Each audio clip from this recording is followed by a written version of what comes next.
बातमीपत्रामध्ये आता पाहणार आहोत सुपरफास्ट 100 बातम्या सुरुवात करूयात। विदर्भात येत्या 24 ते 48 तासांचा पावसाचा ऑरेंज अलर्ट जारी करण्यात आलेला आहे। आज चंद्रपूर, गडचिरोली आणि गोंदियामध्ये अत्याधिक पाऊस होण्याचा अंदाज आहे। आजपासून पुढील 5 दिवस नंदुरबारपासून मुंबई, कोकण आणि विदर्भातील 19 जिल्ह्यात जोरदार पावसाची शक्यता वर्तवण्यात आली आहे। त्यामुळे नागरिकांना सतर्कतेचा इशारा देण्यात आला आहे। येत्या 24 ते 48 तासात चंद्रपूर आणि गडचिरोलीसह विदर्भात जोरदार ते अतिजोरदार पावसाची शक्यता हवामान खात्याने वर्तवली आहे। विभागाने याबाबत ऑरेंज अलर्ट जारी केला आहे। पूर्व विदर्भात 2 दिवस शांत राहिलेले ढग मुसळधार बरसण्याची शक्यता आहे।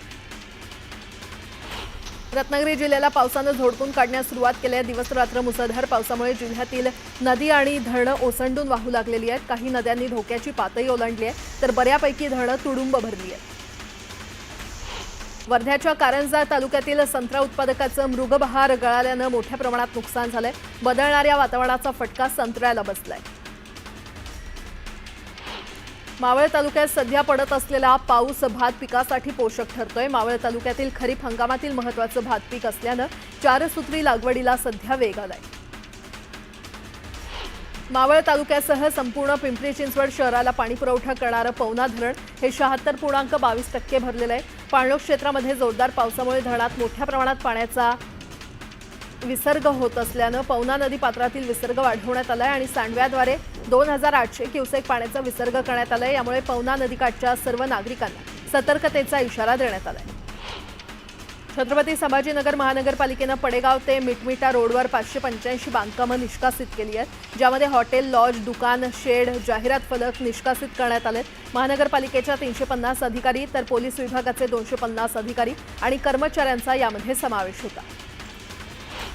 उल्हासनगर शहर सध्या पावसामुळे खड्ड्यात गेलेलं आहे। 1000 कोटींच्या आसपास महापालिकेचं बजेट असताना शहरातील रस्त्यांची अवस्था दयनीय झाली आहे। ठेकेदाराकडून वर्षानुवर्ष काम करून घेण्यात महापालिकेचे अधिकारी अपयशी ठरल्यामुळे 12ही महिने खड्डेमय रस्त्यातून प्रवास करण्याची वेळ उल्हासनगर वासियांवर आली आहे। मुंबईतील डबेवाल्यांनाही विठ्ठलाच्या दर्शनाची आस लागली होती। मुंबईतील शेकडो नोकरदारांना घरचा जेवणाचा डब्बा पोहोचवणारे डबेवाले पंढरपुरात दाखल झाले। त्यामुळे आज मुंबईत डबेवाल्यांची सेवा बंद राहणार आहे। मध्य रेल्वेच्या मुंबई विभागाने जून महिन्यात 5615 मेल एक्सप्रेस आणि 420 विशेष गाड्यांसह एकूण 6035 गाड्या चालवल्या। गेल्या वर्षीच्या प्रतिदिन सरासरी 193 गाड्यांच्या तुलनेत यंदा त्यात 8 गाड्यांची भर पडली आहे। त्यातही वक्तशीरपणामध्ये देखील 5% वाढ झाली आहे। मुंबई आणि अन्य परिसरातील अन्य भाषिकांना मराठीचे धडे देण्यात येणार आहेत आणि त्यासाठी मुंबई विद्यापीठाच्या जर्मन विभागात यावर्षीच्या संवादात्मक मराठी अभ्यासक्रमाचे स्तर 1 चे वर्ग सुरू झालेत। या अभ्यासक्रमासाठीची प्रवेश प्रक्रिया अजूनही सुरू आहे। पुणे पोलीस दलात लवकरच 1000 पोलीस कर्मचारी दाखल होणार आहेत। शहराचा वाढता विस्तार विचारात घेऊन अतिरिक्त मनुष्यबळ उपलब्ध करून देण्यात असल्याची माहिती चंद्रकांत पाटील यांनी दिली आहे। सरकारी अधिकारी आणि कंत्राटदार यांच्या भ्रष्टाचारामुळे मुंबई नाशिक राष्ट्रीय महामार्गाची दुरवस्था झाल्याचा आरोप करत खासदार सुरेश म्हात्रे यांनी मुंबई उच्च न्यायालयामध्ये धाव घेतली आहे। प्राथमिक सुनावणीनंतर न्यायालयाने राज्य सरकारला नोटीस पाठवली आहे। मुंबईतील राजन काबरानं सीए फायनलमध्ये देशपातळीवर प्रथम क्रमांक पटकावलेला आहे। त्यानं परीक्षेत 600 पैकी 516 गुण मिळवलेत। महत्त्वाची बाब म्हणजे राजन काबरानं वयाच्या 22व्या वर्षी फाउंडेशन, इंटरमिडिएट आणि फायनल या तिन्ही सीए परीक्षा एकाच प्रयत्नात उत्तीर्ण केल्या। केंद्र सरकारच्या कर्मचाऱ्यांना आता पदोन्नतीसाठी डिजिटल कोर्स उत्तीर्ण होणं आवश्यक आहे। याबाबत पंतप्रधान मोदींनी निर्देश देखील दिले। सरकारी कर्मचाऱ्यांनी IGOT कर्मयोगी पोर्टलद्वारे वार्षिक ऑनलाईन डिजिटल कोर्स पूर्ण करावेत असे आदेश देण्यात आले। भीमा कोरेगाव दिनी झालेला हल्ला हा सुनियोजित कट होता। मूलतत्ववादी संघटनेनं तो घडवून आणला होता। पोलीस यंत्रणांचं अपयश देखील यातून पुढे आलं। या प्रकरणीचा युक्तिवाद आता पूर्ण झालाय।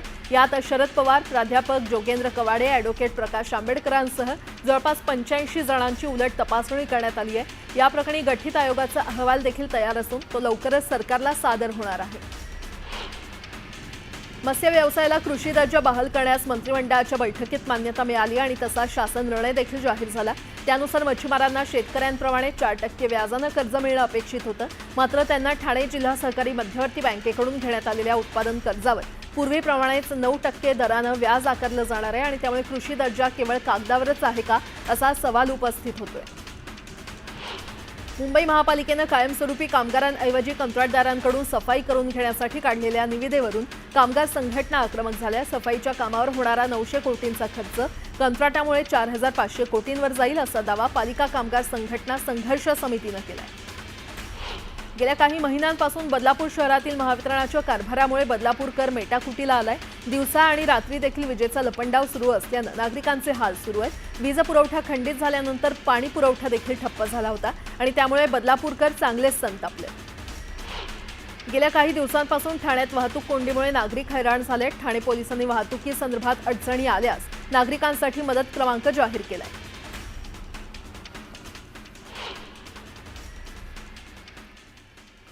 आता एक मोठी बातमी। शिवसेना ठाकरे गट आणि मनसे यांच्या युतीसंदर्भात कोणीही बोलू नये असे आदेश मनसे अध्यक्ष राज ठाकरे यांनी त्यांच्या सर्व पदाधिकाऱ्यांना दिलेत। कोणत्याही पदाधिकाऱ्यांनी युतीसंदर्भात बोलताना आधी मला विचारावे असे आदेश राज ठाकरे यांनी सर्व पदाधिकाऱ्यांना दिलेत आणि त्यामुळे शिवसेना ठाकरे गट आणि मनसे या दोन पक्षांच्या युतीसंदर्भात संभ्रम कायम आहे। मोठी बातमी आपण पाहतोय। युतीबाबत न बोलण्याच्या सूचना मनसैनिकांना देण्यात आलेल्या आहेत। राज ठाकरे यांनी पदाधिकाऱ्यांना तसे आदेश दिलेत।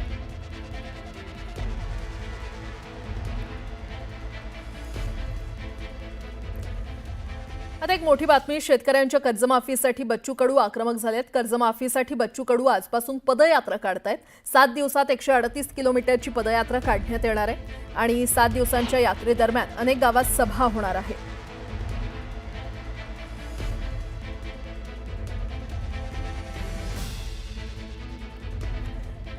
पुन्हा एकदा बातम्या वेगवान स्वरूपात।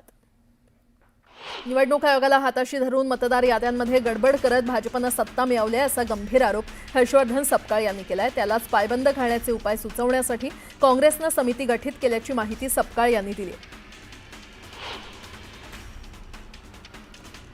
आमदार गायकवाड यांच्या वक्तव्यावरून उबाठा नेत्या जयश्री शेळके यांनी टीका केली आहे। ठाकरे ब्रँड नाही असं वाटत असेल तर बाळासाहेब ठाकरे यांचं नाव आणि फोटो वापरणं बंद करा असं प्रत्युत्तर जयश्री शेळके यांनी दिले। 2 भाऊ एकत्र यावेत ही स्वर्गीय बाळासाहेब ठाकरे यांची इच्छा मुख्यमंत्री देवेंद्र फडणवीस यांनी पूर्ण करून पुण्याचं काम केलंय। त्यामुळे देवेंद्र फडणवीस घर फोडत नाहीत तर घर जोडतात अशा शब्दात आमदार सदाभाऊ खोत यांनी राज आणि उद्धव ठाकरेंना खोचक टोला लगावलाय। आता एक मोठी बातमी। रायगडच्या मुरुड तालुक्यातील कोर्लई इथे खोल समुद्रात एक संशयास्पद बोट आढळून आली। यानंतर सुरक्षा यंत्रणांची धावपळ उडालेली आहे। ही बोट पाकिस्तानी असल्याचा संशय व्यक्त होतोय आणि या बोटीतून काही व्यक्ती उतरल्याचा संशय असून पोलिसांनी रात्रीच कोम्बिंग ऑपरेशन सुरू केलंय। रात्री ठिकठिकाणी नाकाबंदी करण्यात आलेली आहे। रायगड पोलीस, तटरक्षक दल, सीमा शुल्क विभाग, शीघ्र प्रतिसाद दल आणि स्थानिक गुन्हे शाखा, नौदल आणि बॉम्ब शोधक आणि नाशक पथक अशा सर्व यंत्रणा पोहोचलेल्या आहेत। तर संशयास्पद ठिकाणी झाडाझडती सुरू करण्यात आली आहे। कोर्लईच्या लाईट हाऊसपासून साधारण 2 नॉटिकल मैल अंतरावर ही बोट असल्याचं सांगितलं जातंय। मात्र या सर्व घटनेबाबत पोलीस यंत्रणा काहीही बोलायला तयार नाहीये।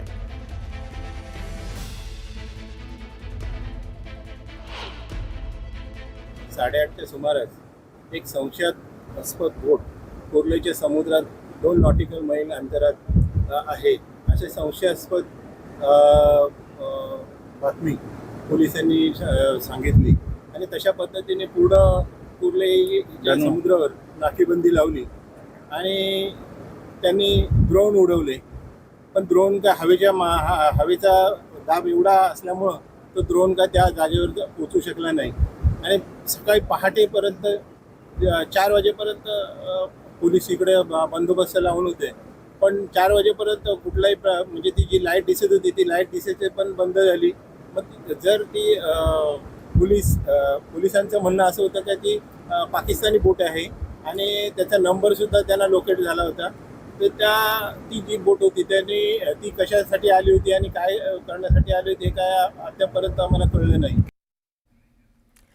आता एक मोठी बातमी। छत्रपती संभाजीनगर बालसुधार गृहमधून गेल्या आठवड्यात 9 मुलींनी पळून जाण्याचा प्रयत्न केला आणि त्यांना लगेचच पकडण्यात आलं। मुली का पळून जात होत्या याचा तपास करण्यासाठी समिती नेमली गेली आणि समितीनं मुलींचा जबाब घ्यायला सुरुवात केली। जबाबात मुलींनी बालसुधार गृहावर अनेक आरोप केलेत। जेवायला व्यवस्थित दिलं जात नाही, तेल साबण पुरेसं दिलं जात नाही, अनेक प्रकारे सुधारगृहात छळ केला जात असल्याचा आरोप या मुलींनी केलाय। तर जाब विचारला तर अधिकारी अपमानास्पद बोलायचे असे अनेक आरोप काही मुलींनी समितीसमोर केलेले आहेत। आणि या संदर्भात अधिक माहिती देत आहेत आमचे प्रतिनिधी सिद्धार्थ गोदाम आपल्यासोबत जोडले गेलेले आहेत. सिद्धार्थ, मागच्या आठवड्यात या मुलींनी बाल सुधारगृहातले तून बाहेर पळण्याचा प्रयत्न केला आणि त्यातून त्या यशस्वी ठरल्या. 8 ते 9 मुली या पळून गेल्या. मात्र पोलीस यंत्रणांना माहिती कळताच त्यांना पुन्हा ताब्यात घेतले दिवसभरातून वेगवेगळ्या ठिकाणी.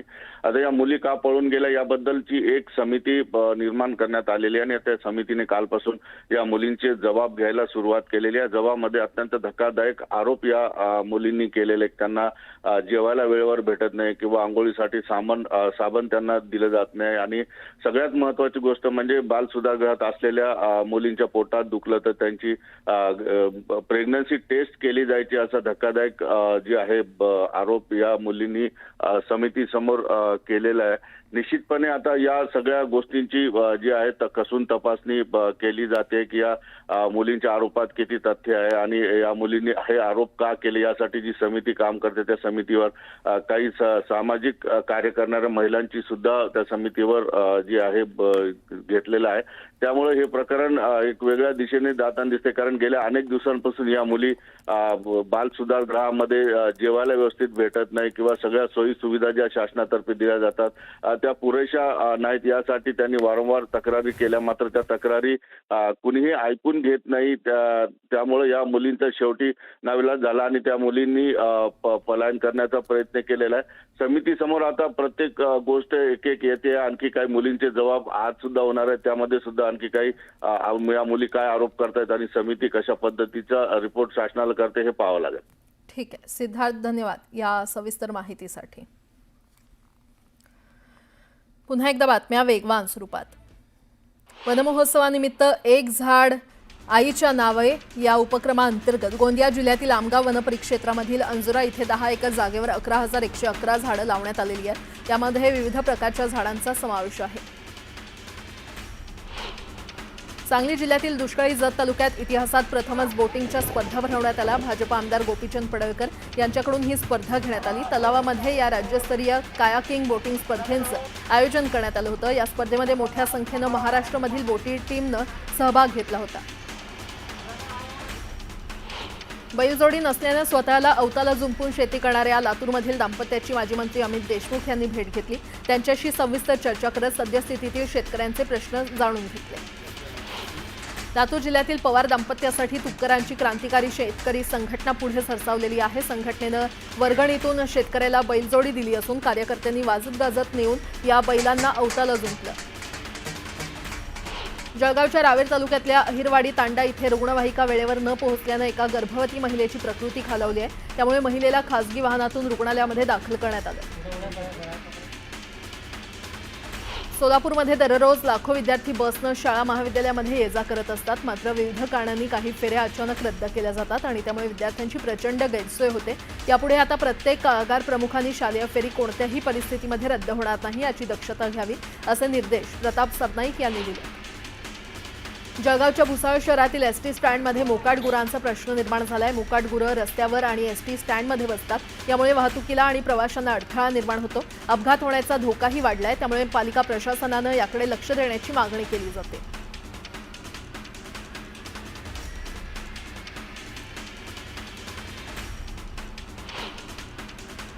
बातमी कोल्हापुरातून. कोल्हापुरात मुलांच्या हाती मोबाईल देताना सावधगिरी बाळगा, नाहीतर कोल्हापुरातल्या दाम्पत्याप्रमाणे फटका बसू शकतो. इथे मुलाच्या हातात फ्री फायर गेम खेळण्यासाठी मोबाईल दिल्यानंतर वडिलांच्या खात्यावरील 5 लाख उडाले.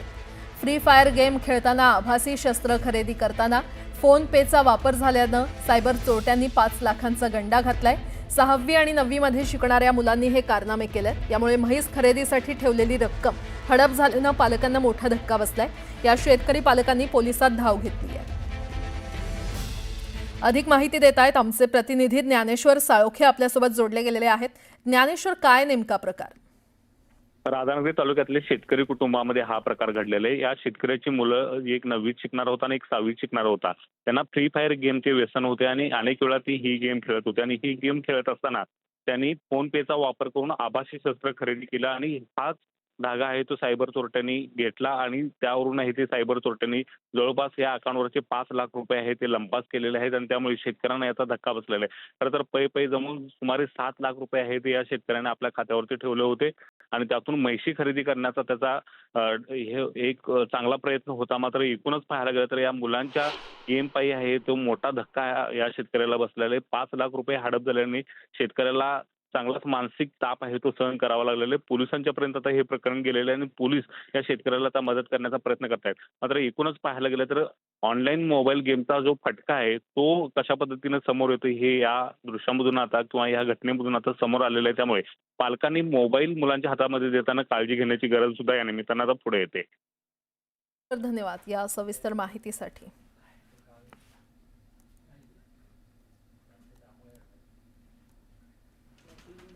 पुन्हा एकदा बातम्या वेगवान स्वरूपात. मुंबईत कंत्राटी पद्धतीनं नियुक्त करण्यात येणाऱ्या परिचारिका आणि 7वा वेतन आयोग लागू करण्याकडे सरकार दुर्लक्ष करते. त्याच्या निषेधार्थ राज्यातील सरकारी रुग्णालयातील जवळपास 30,000 परिचारिकांनी 18 जुलैपासून संपावर जाण्याचा निर्णय घेतलाय. याचा परिणाम सर्व सरकारी रुग्णालयांमधील आरोग्य सेवांवर होण्याची शक्यता आहे. 25 वर्ष झाली तरी देखील 3,427 शाळा आणि 15,571 तुकड्या 40 ते 80% अनुदानावरच थांबलेल्या आहेत आणि त्यामुळे त्या शाळांवरील शिक्षकांनी 8 आणि 9 जुलैला शाळा बंद ठेवून रस्त्यावर उतरण्याचा निर्णय घेतलाय. मात्र 8 आणि 9 जुलैला शाळा बंद राहणार नसल्याचं शिक्षण खात्याकडून स्पष्ट करण्यात आलंय. राज्यातील बी फार्मसी या पदवी अभ्यासक्रमाच्या द्वितीय वर्षाला थेट प्रवेशासाठी अर्ज भरण्यास सुरुवात झाली आहे. विद्यार्थ्यांना 16 जुलैपर्यंत प्रवेशासाठी अर्ज सादर करता येणार आहे.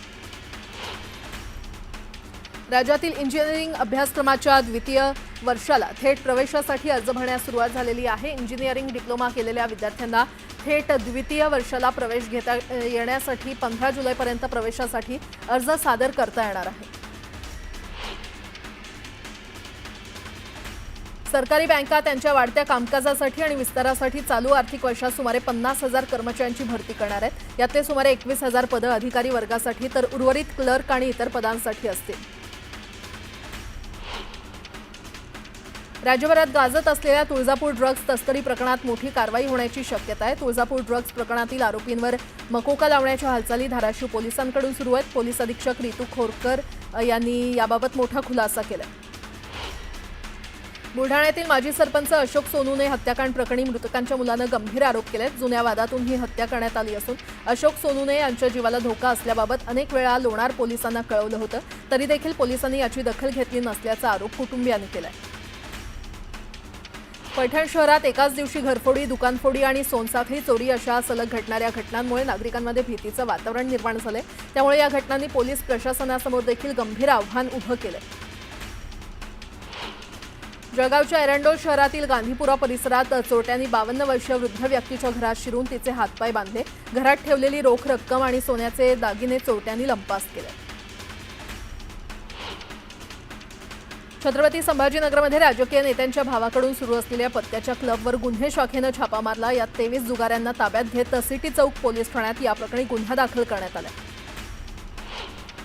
जळगाव जिल्ह्यातील भुसावळ तालुक्यात स्मार्ट विलेज म्हणून ओळख असलेल्या साकेगावमध्ये ऐन पावसाळ्यात पाणी संकट निर्माण झालंय. ग्रामपंचायतीनं एमआयडीसीचे 1,78,00,000चं पाणी बिल थकीत केल्यामुळे एमआयडीसीकडून पाणी पुरवठा बंद करण्यात आलाय. धाराशिवच्या कळंब तालुक्यातील मस्सा इथे कर्नाटकातून चोरून आणलेल्या एका दुचाकीसह 5 मोटारसायकल आणि आरोपीला जेरबंद करण्यात आले. स्थानिक गुन्हे शाखेनं ही कारवाई केली आहे. स्थानिक गुन्हे शाखेचं पथक हे पेट्रोलिंग करत असताना मस्सा इथे महादेव उर्फ गगन शिंदे यानं मोटारसायकल चोरून आणून त्या पत्र्याच्या शेडमध्ये लावल्याची माहिती पोलिसांना मिळाली होती. गोंदिया जिल्ह्यामध्ये गेल्या 2 दिवसांपासून मुसळधार पावसानं हजेरी लावली आणि या पावसामुळे जिल्ह्यातील तलाव, नदी, नाले दुथडी भरून वाहत आहेत. धाराशिव जिल्ह्याच्या कळंब तालुक्यातील ढोराळ इथल्या भैरू चौधरी या व्यक्तीचा कळंब पोलिसांनी केलेल्या मारहाणीत मृत्यू झाल्याचा गंभीर आरोप कुटुंबियांनी केलाय. कळंब पोलिसांवर गुन्हा दाखल होईपर्यंत प्रेत ताब्यात घेण्यास कुटुंबियांनी नकार दिला. मीरा भाईंदर इथे मेट्रो कारशेड भाईंदरच्या डोंगरावर उभारण्यात येणार आहे. या कारशेडला विरोध करण्यासाठी आंदोलन करण्यात आलं. जळगावच्या पाळधी ते तरसोद दरम्यानच्या राष्ट्रीय महामार्ग क्रमांक 53वरील 18 किलोमीटर लांबीच्या शहरबाह्य रस्त्याची पाहणी पालकमंत्री गुलाबराव पाटलांनी केली आहे. कुठल्याही परिस्थितीत 2 महिन्यात हे काम मार्गी लावण्याच्या सूचना गुलाबराव पाटलांनी दिल्या आहेत.